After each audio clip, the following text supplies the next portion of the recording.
Bismillahirrahmanirrahim. Untuk kesempatan kali ini kita akan membahas mengenai zakat untuk kesejahteraan umat.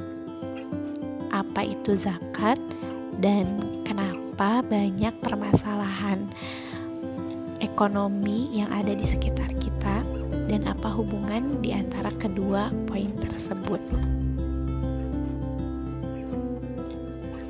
Zakat merupakan salah satu rukun Islam. Zakat memiliki kedudukan penting untuk menjaga kesejahteraan umat.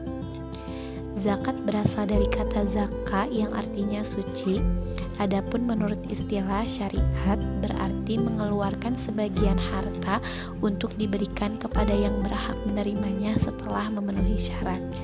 Nah, dari pengertian zakat itu sendiri yang berarti suci, maksudnya adalah zakat mensucikan harta dan jiwa dari orang yang mengeluarkan zakat tersebut.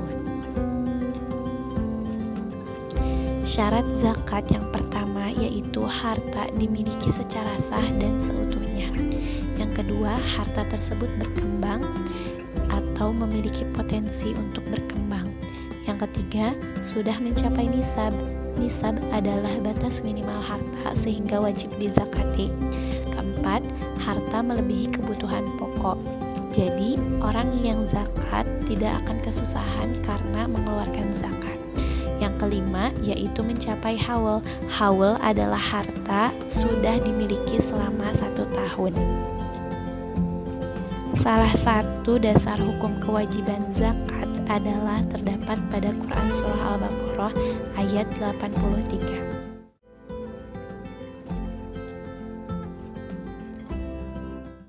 وَإِذْ أَخَذْنَا مِيثَاقَ بَنِي إِسْرَائِيلَ لَا تَعْبُدُونَ إِلَّا اللَّهَ وَبِالْوَالِدَيْنِ إِحْسَانًا وَذِي الْقُرْبَى وَالْيَتَامَى وَالْمَسَاكِينِ وَقُولُوا لِلنَّاسِ حُسْنًا وَأَقِيمُوا الصَّلَاةَ وَآتُوا الزَّكَاةَ ثُمَّ تَوَلَّيْتُمْ إِلَّا قَلِيلًا مِنْكُمْ وَأَنْتُمْ مُعْرِضُونَ.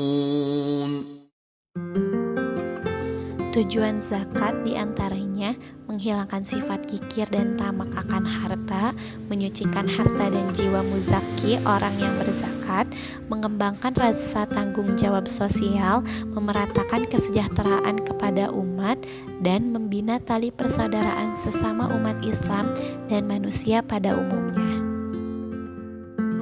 Berdasarkan Quran Surah At-Taubah ayat 60, orang-orang yang berhak menerima zakat itu diantaranya yang pertama orang fakir. Orang fakir adalah orang yang tidak punya pekerjaan dan tidak mampu memenuhi kebutuhan hidupnya. Yang kedua adalah orang miskin. Orang miskin adalah orang yang memiliki pekerjaan tetapi tidak mampu mencukupi kehidupan hidupnya. Yang ketiga adalah amil. Amil merupakan sebutan untuk orang yang mengurus zakat. Yang keempat, mu'alaf, yaitu orang yang baru masuk Islam. Yang kelima, rikob. Rikob adalah sebutan untuk budak atau tawanan atau biasa disebut juga hamba sahaya.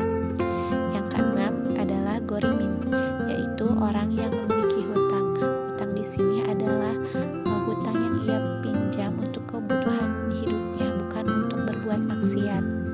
Yang ketujuh adalah fisabilillah. Fisabilillah maksudnya adalah dana untuk kemaslahatan umat Islam. Yang kedelapan yaitu Ibnu Sabil. Ibnu Sabil merupakan sebutan untuk orang yang habis bekalnya dalam perjalanan. Macam-macam zakat yaitu ada zakat harta atau biasa disebut zakat mal. Harta yang dapat dizakati yaitu emas, perak, ternak, hasil kebun, dan lain-lain, dan sesuai dengan syarat yang telah ditentukan. Kemudian macam yang kedua yaitu zakat fitrah, yaitu makanan pokok sebesar 1 sok setara dengan 2,5 kg beras dan dikeluarkan ketika bulan Ramadan atau Idul Fitri. Ini merupakan tabel nisab dan haul harta yang dizakati. nisab itu adalah batas dari harta yang dizakati, sedangkan haul adalah batas periode harta itu dimiliki. Dan kadar adalah jumlah harta yang dizakati. Contohnya yaitu yang pertama emas. Emas itu ketika sudah dimiliki 1 tahun dan dia itu ukurannya, timbangannya adalah 85 gram atau lebih dari 85 gram, maka dizakati 2,5% dari harga emas tersebut. Hikmah zakat bagi muzaki. Muzaki adalah orang yang mengeluarkan zakat. Di antaranya yaitu sebagai bukti taat kepada Allah, membersihkan harta dan jiwanya dari sifat kikir akan harta, dan membantu sesama sebagai bentuk rasa syukur. Kemudian hikmah zakat bagi mustahik. Mustahik adalah orang yang menerima zakat. Di antaranya meringankan kesulitan ekonomi, menghilangkan sifat dengki terhadap nikmat, memungkinkan adanya perubahan status sosial bagi mustahik tersebut. Karena bisa jadi harta zakat yang ia dapat dijadikan modal sehingga dia bisa berkembang dan lebih maju dalam perekonomiannya. Yang ketiga yaitu hikmah bagi masyarakat. Hikmah bagi masyarakat salah satunya yaitu mengurangi kesenjangan sosial dan permasalahan ekonomi yang terjadi di masyarakat. Zakat yang dikelola dengan baik akan menciptakan negara sejahtera, yaitu baldatun thayyibatun wa rabbun ghafur.